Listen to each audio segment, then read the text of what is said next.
Good afternoon, everybody, and welcome to Glint. And today, very fortunate to have Mario Innecco on the channel. Mario is the custodian and expert from the home of alternative economics and contrarian views. He's a commentator on markets, monetary policy, precious metals economics, and geopolitics. So, Mario, welcome. Oh, thank you, Jason. Nice to be with you here. And we've swapped roles. You're interviewing me right now. I usually interview you, and we chose a good day to speak. My goodness. Yeah. I mean, today I can hardly keep up with the news. I can hardly keep up with what's going on in banking and the stock market and with the price of gold. It keeps changing on a minute by minute basis. So let's maybe start by talking to our viewers about what's just happened. Where did this crisis begin? I mean, I suppose that's a bit of a loaded question because you could say a long time ago, but in 1971 when we came off the gold standard. I'm sure that I don't want to anticipate your answer, but I suppose a lot of our viewers and your viewers already kind of know our thoughts on that. Where did it begin last week? What's been the catalyst for this? I think it's the speed at which the Federal Reserve has raised rates from like almost 0 to 4.5 in a matter of about 12 months. And that just like it's not surprising that we've had an accident. And that's well, started with Silvergate Bank, which is a crypto bank, which wasn't a big bank. They only had 11 billion in deposits, I think.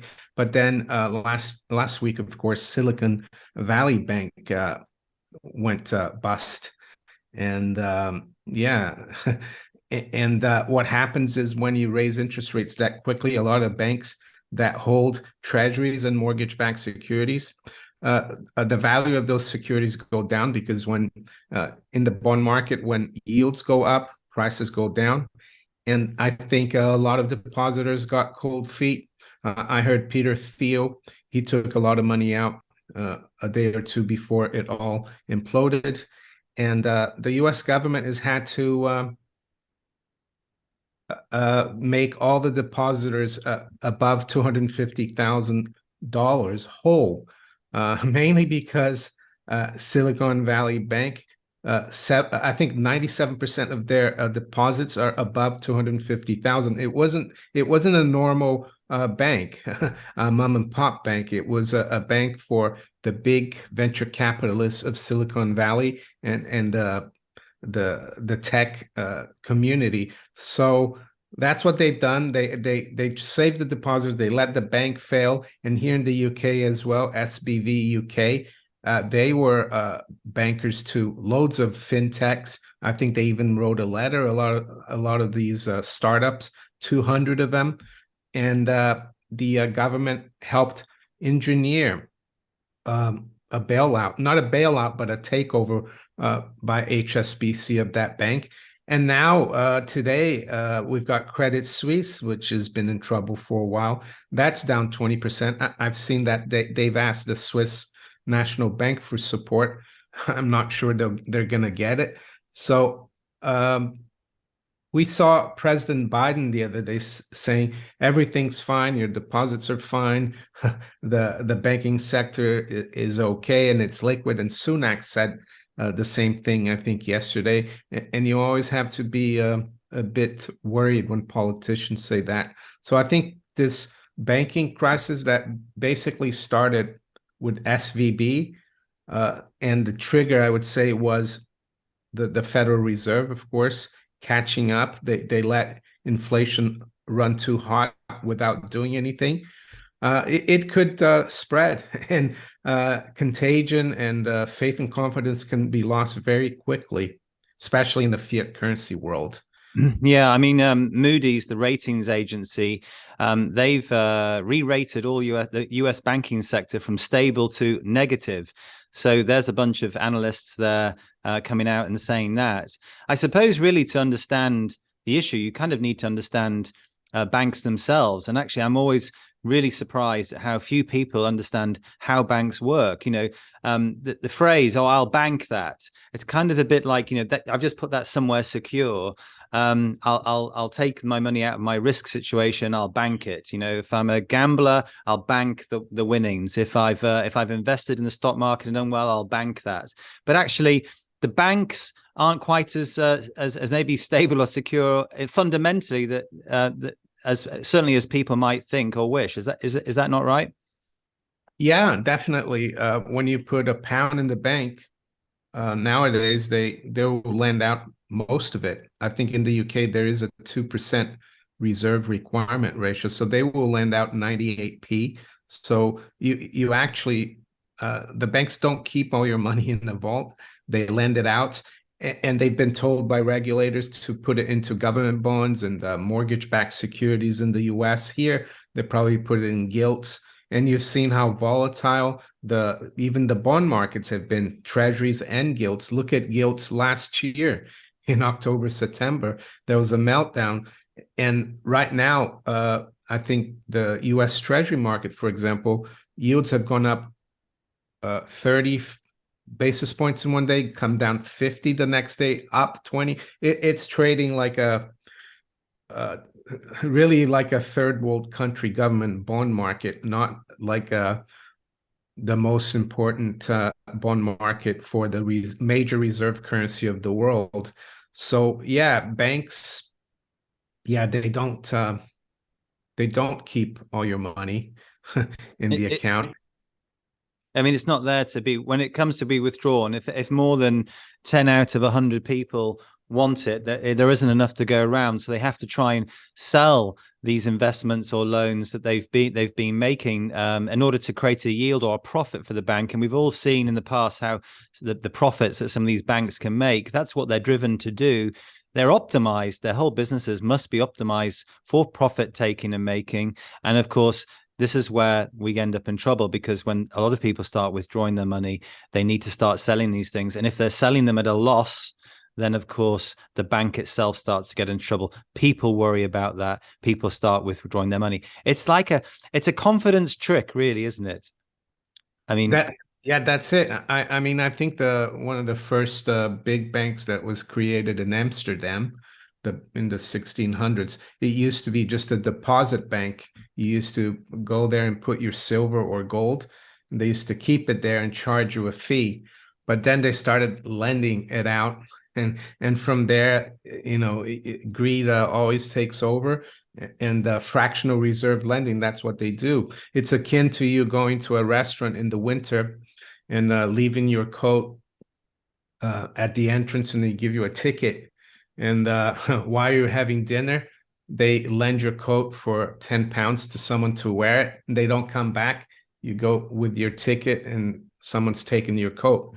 And they've done that with money. And unfortunately, many people don't understand how that works. They haven't looked at the history of money and how a bank used to be a place where you put your gold and silver on, if you had too much of it, for safety. And the banker used to charge you a fee to protect that. And I think even the word bankrupt comes from the Middle Ages in Italy. The bankers used to sit outside in Florence, and they had a bench, where they changed money and gold and silver. And if someone came to get their gold and silver and the banker didn't have it, they would break his bench so that he couldn't do business anymore. So that's the word bancarotta. That comes from the Italian. But nowadays, banking is not banking anymore. It's just like a casino, really. yeah. There is no. I mean, there is nothing there. So everyone needs to wake up. There is, money is not in the bank. Wake up. This is, people need to understand that, don't they? And I always find it fascinating that people will say to me in the argument about whether we should be using gold as money or fiat currency, and some people will say to me, yes, but you can't get a yield on gold. Well, you can if you lend it out. Yeah, yeah. The whole point about allocated gold stored safely in a vault is that it's no one else's liability. It's not put at risk in any way. It's not lent out. Of course, if you want to lend your gold to somebody, if someone wants to invest in someone's business, give them the gold, no problem. You can get a return, but it's then put at risk. It's as if somehow people believe that when you put your money in the bank, it's super safe. And of course, Biden and Rishi Sunak coming out and saying we'll do whatever it takes. I mean, that has other concerns, doesn't it, in terms of a macroeconomic perspective and what that means for our economy further down the line, because presumably somebody's got to pay for this. Yeah, the currency will pay for it. And what do I mean by that? Yes, the UK government and the US government, they can back as much as currency or bank deposits as they want. The Fed and the Bank of England can print all the money to cover it, and your money will be, your deposit in the bank will be safe. But how much is it going to buy next year? You're going to need 20 pounds to buy a latte at Starbucks. That's what's going to happen. And as per there is a little bit of money in the bank. I did a video this morning about how much cash there is in the vault in the US on average. And actually, the Federal Reserve used to keep track of that data, vault cash for US banks, and they discontinued it in September 2020, which is interesting. But according to them, on average, each bank account in the US each bank kept $230 in the vault for each depositor. So that's why they make it difficult if you go to the bank in the UK as well and in the US and try to take out 5,000 or 10,000 pounds. They will like treat you like during the Inquisition. They will ask you many questions, and they'll make it very difficult. They'll probably report the transaction to the authorities as well, because they don't want you to they don't want to encourage people to take the cash. And that goes into the question of CBDCs as well. With CBDCs, they could inflate to their heart's desires, because people wouldn't be able to take the money out of the system. The only way would be to take it out with the CBDC and buy gold and silver, but then they could program your wallet so you couldn't do that. Yeah, I mean, I think I've said a lot of times on the record is saying that, I think that fear that CBDCs could be the biggest threat to civil liberty we've ever had, and I really do believe that the people probably implementing them now have all the best intents, but of course, when you have a weapon like that, a system that's capable of such massive surveillance and control at a granular level, then you've got to ask yourself the question: how long will it be before it gets used for nefarious reasons? And of course, there's plenty of evidence and stories about the governments, our governments, and various government institutions using data in a way they definitely should not be. So who's this? Why would we think it wouldn't be the same in the future? And even, of course, with the Canadian government, they're blocking bank accounts of protesters last year. So yeah, I'm very worried about that.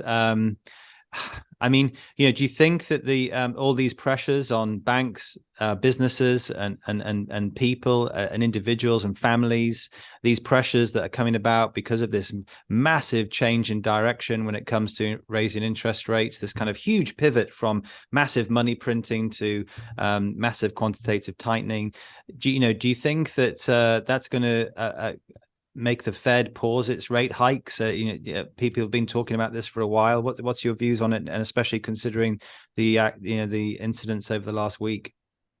Yeah, that's definitely changed the climate of what people think in the markets. I think I saw something this afternoon that the market now is discounting 120 basis points of rate cuts by the Fed by the end of the year. They're supposed to, up until 10 days ago, people thought they're going to raise rates by 50 basis points next week on the 22nd. We'll have to see. It changes everything, because I think, unfortunately, we have a banking crisis and a crisis of confidence. And so, yeah, they're going to have to. This is probably the big accident that we always have when the Federal Reserve engineers a tightening cycle. There's always a recession and a big accident. We had the subprime and Lehman collapse in 08. They had started raising rates in 05, 06. I don't remember exactly. They started raising rates in 99, 2000. We had the dot-com bubble burst. I mean, you go back and you look at the history, there's always a recession and a huge accident or financial crisis. And I think this is it now with SVB. It's probably the black swan. I had never heard of SVB before, even though it's was the 16th biggest bank by assets in the US. Had you heard of SVB? Yeah, I had, because obviously we're kind of in the fintech world, but we weren't using them for deposits or our capital at the moment. So, but I had heard about them and been introduced to them before. They're a big enough bank, and their deposits are big enough to kind of set the dominoes falling, aren't they? But it's kind of quite interesting, I think, that every time the medicine, so to speak, is applied to the economy, bring us back to what are really normal interest rates historically, aren't they? They're not actually high. You and I have both lived through much higher interest rates than what we have now, but with such a background of effectively massive quantitative easing, massive money printing, we have all of these people, families, and businesses completely addicted to this free money. You have what's called, I think the term is moral hazard, this misallocation of money, because if money's free, it gets invested in all kinds of things in businesses that aren't necessarily, things that would normally get investment. And of course, as we start to apply the medicine, the poison starts to come out. And of course, that ulcer being burst, nobody wants to feel the pain. And I worry that, what happens with these events is as they start to apply the medicine, that poison starts to come out, and they just paper over, they bandage over the wound again, and they just actually keep on pumping in, more money into the system, which just makes the infection worse. And so we've got this massive infection building within inside the economy, and every time we come close to fixing it, everyone is scared and moves away from it. Everyone expects the government's got to come back and save us, and of course, it's just making the problem worse, isn't it? That's right. And anyone, probably people in their 30s, mid 30s and younger, they probably have never seen interest rates as high as they're now. But like you said, back in the late 80s, early 90s here in the UK, you had double digit interest rates, mortgage rates at 12, 15%. And like you said, the easy money that we've had, especially since the '08 crisis, with all the QE, zero interest rates, even negative. That's the other thing that's creating a lot of havoc, not just in the US banking sector, but also in the European banking sector. We've seen Credit Suisse in trouble, is that a lot of the European banks, they were forced by regulators to buy government bonds because they were supposed to be safe. And they bought them when yields were negative. And now yields are going up. And the value of those securities that they hold are going down the drain. And if people rush to the bank to take their deposits out, they're going to have to sell those securities, and it's probably not going to cover the amount of liabilities they have towards the public. It's crazy. And I'm not sure if I mentioned the malinvestments you talked about as well. There's a lot of businesses out there that probably in a normal credit market, in a normal economy that's not goosed up by this QE and easy money, they wouldn't have been able to start anyway. So they're malinvestments. That's what the Austrian School of Economics talks about. And it might seem a bad thing that businesses go under, but it's part of capitalism. It's like the forest. If a forest gets too, sometimes it's when the forest burns, it comes back even bigger and nicer. So it's creative destruction as well. I think it was Schumpeter who said that. Yeah, well, I always love talking to you, Mario, because you have all these interesting facts. I mean, as you know, as gold in pounds breaks new all-time highs, I'm looking at my phone now on my Glint app. It's continuing to soar. We've got I think 6 banking stocks in Europe now. Their shares have been suspended, so the contagion, the dominoes, have definitely reached European shores. What's the alternative, to people with their money in the bank? Do they simply sit there and watch this contagion spread until it hits them?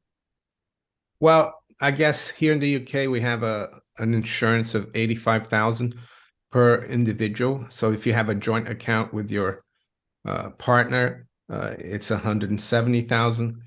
And maybe people are thinking now that the government here is going to cover even above that because that's what the Americans have done. I think for businesses, it's a problem because people don't realize it applies to businesses as well. If they have over 85,000 and there is a banking collapse, they will lose anything over 85,000. And a lot of businesses, they need to keep over 85,000 to pay employees, pay suppliers and everything. It's really hard. But for those who don't have as much in the bank, I think it's always good to try to stack or get some gold or silver as well. You can do that with Glint, the gold, because maybe the banks will be safe. But the flip side will be that the governments and the Bank of England and all the central banks are going to backstop everything. And that means just more and more inflation. So Yeah, and I think it's important to understand that the FDIC insurance and the Financial Services Compensation Scheme insurance, that's money that's put aside and funded by the banks, and there isn't enough money in there to bail out all the banks. yeah. It's an insurance scheme that doesn't even comprehend having to bail out the majority of banks. So, as you say, you've got to go to something that is no one else's liability, something that we all know keeps its value, and something which is safe outside of the banking system. Of course, our listeners will know that Glint was set up for this very reason. It was in '08, as I was watching Lehman Brothers collapse, that I thought to myself, that we've got to have a safe way of being able to store our hard-earned money. Where is that?